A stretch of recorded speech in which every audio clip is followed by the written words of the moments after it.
Selamat malam semuanya, perkenalkan nama saya Eni Susanti dari kelas PKK 5 semester 4 dengan NIM 231011061, mata kuliah Sejarah Gereja Indonesia. Berikut adalah resume pertemuan pertama. Sejarah adalah ilmu yang mempelajari tentang peristiwa-peristiwa yang telah terjadi di masa lalu, baik itu peristiwa politik, ekonomi, budaya, dan lain-lain. Secara etimologis, sejarah berasal dari bahasa Yunani, historia, yang berarti pendidikan, penyelidikan, dan pengetahuan, yang dalam bahasa Inggris disebut history. Salah satu tujuan dari sejarah adalah mengenal dan memahami peristiwa-peristiwa yang telah terjadi di masa lalu. Belajar sejarah juga mempunyai manfaat, salah satunya adalah untuk membantu kita mempelajari dan mengambil pelajaran dari kesalahan-kesalahan di masa lalu.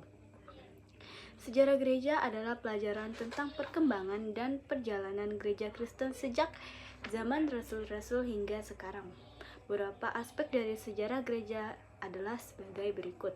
Yang pertama, perkembangan doktrin dan teologi Kristen. Yang kedua, sejarah gereja-gereja lokal dan denominasi-denominasi Kristen. Yang ketiga, peran gereja dalam sejarah sosial, politik, dan budaya.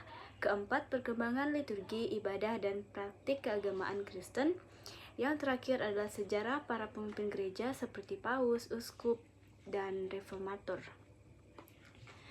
Sejarah gereja dapat dibagi menjadi beberapa periode seperti periode rasuli yang terjadi pada abad ke-1 Masehi, periode patristik yang terjadi pada abad ke-2 sampai ke-5 Masehi, periode abad pertengahan terjadi pada abad ke-5 sampai ke-15 Masehi.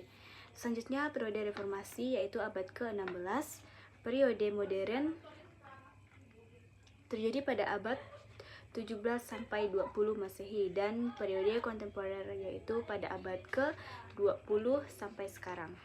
Mempelajari sejarah sangat penting karena membantu kita memahami akar dari identitas gereja Kristen, perkembangan doktrin dan teologi Kristen, peran gereja dalam sejarah dan masyarakat, serta bagaimana gereja telah beradaptasi dan berubah seiring waktu. Beberapa sumber sejarah gereja meliputi kitab suci atau Alkitab, tulisan-tulisan para bapak gereja atau patristik, dokumen-dokumen gereja seperti Konsili Ekumenis, dan sejarah-sejarah gereja atau Ecclesiastes, dan sumber-sumber arkeologi dan epigrafi. Sejarah gereja Indonesia dimulai sejak abad ke-16 ketika agama Kristen pertama kali diperkenalkan di Indonesia oleh para misionaris Portugis pada tahun 1511. Pembangunan gereja pertama di Indonesia dibangun di Maluku yaitu pada tahun 1522.